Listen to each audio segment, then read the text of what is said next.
Again the Israelites did evil in the eyes of the Lord. So the Lord delivered them into the hands of the Philistines for 40 years. A certain man of Zorah named Manoah, from the clan of the Danites, had a wife who was childless, unable to give birth. The angel of the Lord appeared to her and said, "You are barren and childless, but you are going to become pregnant and give birth to a son. Now see to it that you drink no wine or other fermented drink, and that you do not eat anything unclean.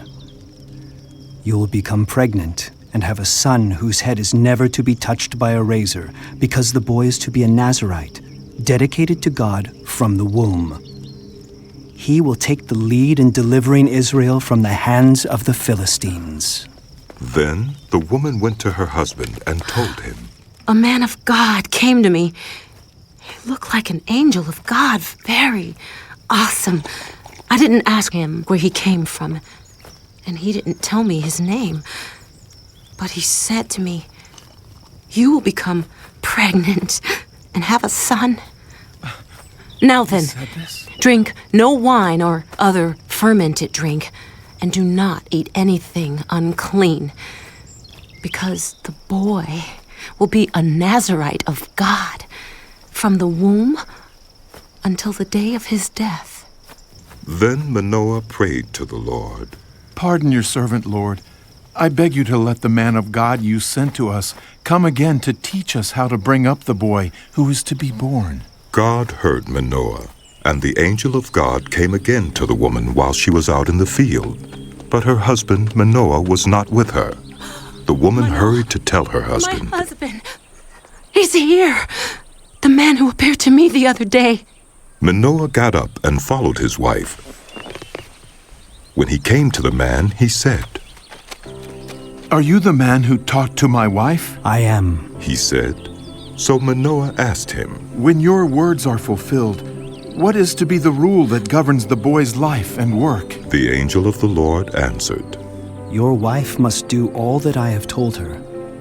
She must not eat anything that comes from the grapevine, nor drink any wine or other fermented drink, nor eat anything unclean. She must do everything I have commanded her." Manoah said to the angel of the Lord, "We would like you to stay until we prepare a young goat for you." The angel of the Lord replied, "Even though you detain me, I will not eat any of your food. But if you prepare a burnt offering, offer it to the Lord." Manoah did not realize that it was the angel of the Lord. Then Manoah inquired of the angel of the Lord, "What is your name, so that we may honor you when your word comes true?" He replied, "Why do you ask my name? It is beyond understanding." Then Manoah took a young goat, together with the grain offering, and sacrificed it on a rock to the Lord.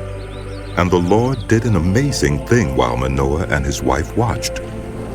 As the flame blazed up from the altar toward heaven, the angel of the Lord ascended in the flame. Seeing this, Manoah and his wife fell with their faces to the ground. When the angel of the Lord did not show himself again to Manoah and his wife, Manoah realized that it was the angel of the Lord. "We are doomed to die," he said to his wife. "We have seen God." But his wife answered, "If the Lord had meant to kill us, he would not have accepted a burnt offering and grain offering from our hands, nor shown us all these things, or now told us this." The woman gave birth to a boy and named him Samson. He grew, and the Lord blessed him. And the Spirit of the Lord began to stir him while he was in Mahaneh-dan, between Zorah and Eshtaol. NIV Live, a Bible experience.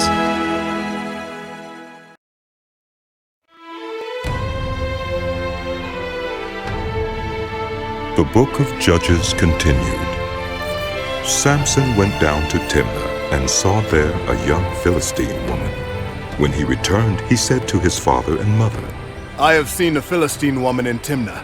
Now get her for me as my wife." His father and mother replied, "Isn't there an acceptable woman among your relatives or among all our people?" Must you go to the uncircumcised Philistines to get a wife? But Samson said to his father, Get her for me. She's the right one for me. His parents did not know that this was from the Lord, who was seeking an occasion to confront the Philistines, for at that time they were ruling over Israel. Samson went down to Timnah together with his father and mother. As they approached the vineyards of Timnah, suddenly a young lion came roaring toward him. The Spirit of the Lord came powerfully upon him, so that he tore the lion apart with his bare hands, as he might have torn a young goat. But he told neither his father nor his mother what he had done. Then he went down and talked with the woman, and he liked her. Some time later, when he went back to marry her, he turned aside to look at the lion's carcass, and in it he saw a swarm of bees and some honey. He scooped out the honey with his hands and ate as he went along. When he rejoined his parents, he gave them some, and they too ate it. But he did not tell them that he had taken the honey from the lion's carcass. Now his father went down to see the woman, and there Samson held a feast, as was customary for young men. When the people saw him, they chose 30 men to be his companions. Let me tell you a riddle. Samson said to them, If you can give me the answer within 7 days of the feast, I will give you 30 linen garments and 30 sets of clothes. If you can't tell me the answer, you must give me 30 linen garments and 30 sets of clothes. Tell us your riddle. they said. Let's hear it. He replied, Out of the eater, something to eat. Out of the strong, something sweet. For 3 days they could not give the answer. On the 4th day they said to Samson's wife, Coax your husband into explaining the riddle for us, or we will burn you and your father's household to death. Did you invite us here to steal our property? Then Samson's wife threw herself on him, sobbing. You hate me. You don't really love me. You've given my people a riddle, but you haven't told me the answer. I haven't even explained it to my father or mother. He replied. So why should I explain it to you? She cried the whole 7 days of the feast. So on the 7th day he finally told her, because she continued to press him.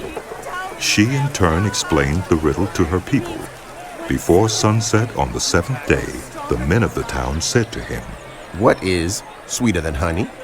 What is stronger than a lion? Samson said to them, If you had not plowed with my heifer, you would not have solved my riddle. Then the Spirit of the Lord came powerfully upon him. He went down to Ashkelon, struck down 30 of their men, stripped them of everything, and gave their clothes to those who had explained the riddle. Burning with anger, he returned to his father's home, and Samson's wife was given to one of his companions who had attended him at the feast. Later on, at the time of wheat harvest, Samson took a young goat and went to visit his wife. He said, I'm going to my wife's room. but her father would not let him go in. I was so sure you hated her He said, that I gave her to your companion. Isn't her younger sister more attractive? Take her instead. Samson said to them, This time, I have a right to get even with the Philistines. I will really harm them. So he went out and caught 300 foxes and tied them tail to tail in pairs. He then fastened a torch to every pair of tails, lit the torches, and let the foxes loose in the standing grain of the Philistines. He burned up the shocks and standing grain, together with the vineyards and olive groves. When the Philistines asked, Who did this?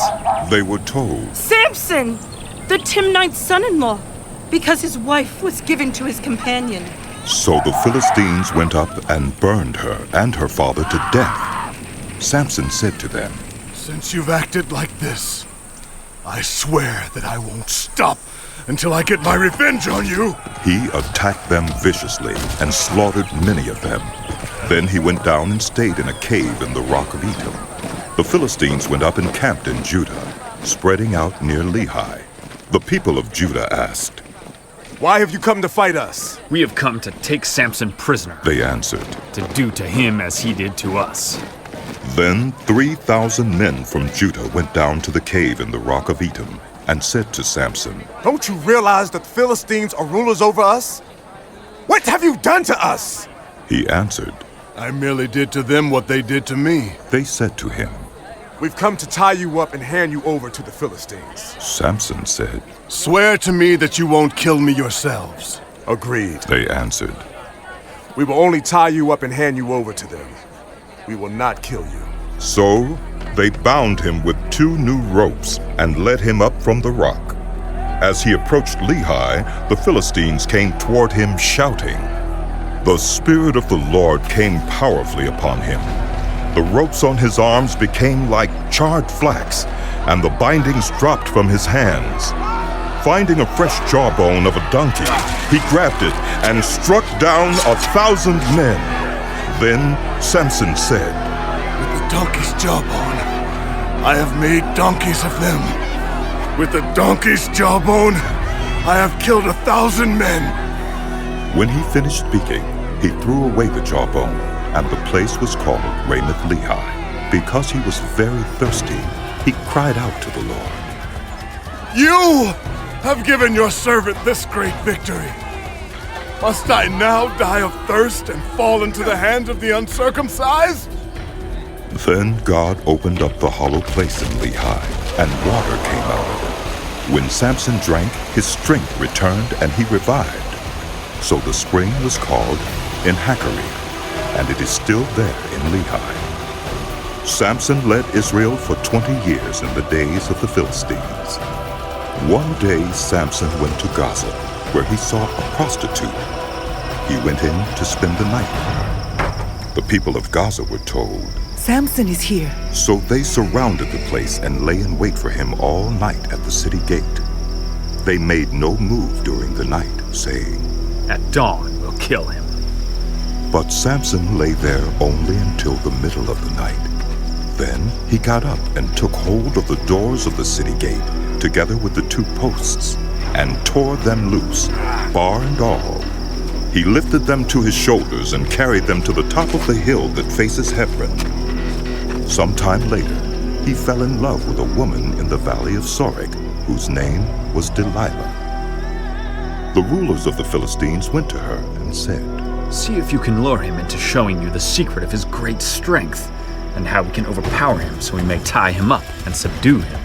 Each one of us will give you 1,100 shekels of silver. So Delilah said to Samson, Tell me the secret of your great strength, and how you can be tied up and subdued. Samson answered her, If anyone ties me with 7 fresh bowstrings that have not been dried, I'll become as weak as any other man. Then the rulers of the Philistines brought her 7 fresh bowstrings that had not been dried, and she tied him with them.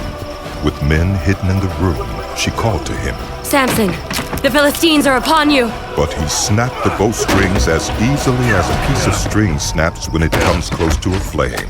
So the secret of his strength was not discovered. Then Delilah said to Samson, You have made a fool of me. You lied to me. Come now, tell me how you can be tied. He said, If anyone ties me securely with new ropes that have never been used, I'll become as weak as any other man. So Delilah took new ropes and tied him with them. Then, with men hidden in the room, she called to him, Samson, the Philistines are upon you. But he snapped the ropes off his arms as if they were threads. Delilah then said to Samson, All this time you have been making a fool of me and lying to me. Tell me how you can be tied. He replied, If you weave the 7 braids of my head into the fabric on the loom and tighten it with a pin, I'll become as weak as any other man. So while he was sleeping, Delilah took the 7 braids of his head, wove them into the fabric, and tightened it with a pin. Again she called to him. Samson, the Philistines are upon you. He awoke from his sleep and pulled up the pin and the loom with the fabric. Then she said to him, How can you say I love you when you won't confide in me? This is the 3rd time you have made a fool of me and haven't told me the secret of your great strength. With such nagging, she prodded him day after day until he was sick to death of it. If you must know. So he told her everything. No razor has ever been used on my head, he said, because I have been a Nazirite dedicated to God from my mother's womb. If my head were shaved, my strength would leave me, and I would become as weak as any other man. When Delilah saw that he had told her everything, she sent word to the rulers of the Philistines. Come back once more. He has told me everything. So the rulers of the Philistines returned with the silver in their hands. After putting him to sleep on her lap, she called for someone to shave off the 7 braids of his hair, and so began to subdue him, and his strength left him. Then she called, Samson, the Philistines are upon you. He awoke from his sleep and thought, I'll go out as before and shake myself free. But he did not know that the Lord had left him. Then the Philistines seized him, gouged out his eyes, and took him down to Gaza. Binding him with bronze shackles, they set him to grinding grain in the prison. But the hair on his head began to grow again after it had been shaved.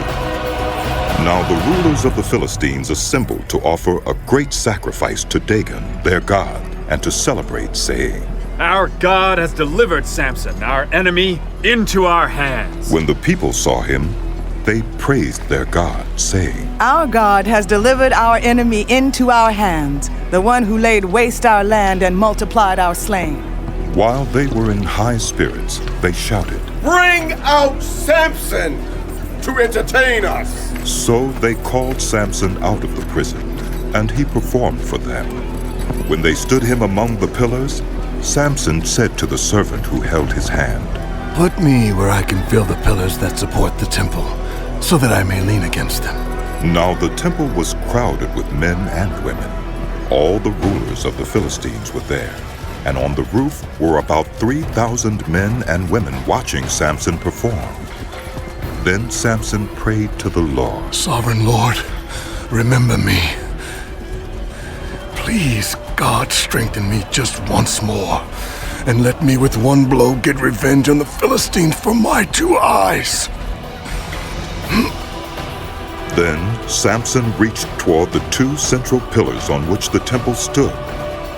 Bracing himself against them, his right hand on the one and his left hand on the other, Samson said, Let me die with the Philistines. Then he pushed with all his might, and down came the temple on the rulers and all the people in it. Thus he killed many more when he died than when he lived. Then his brothers and his father's whole family went down to get him. They brought him back and buried him between Zorah and Eshtaol in the tomb of Manoah his father. He had led Israel 20 years.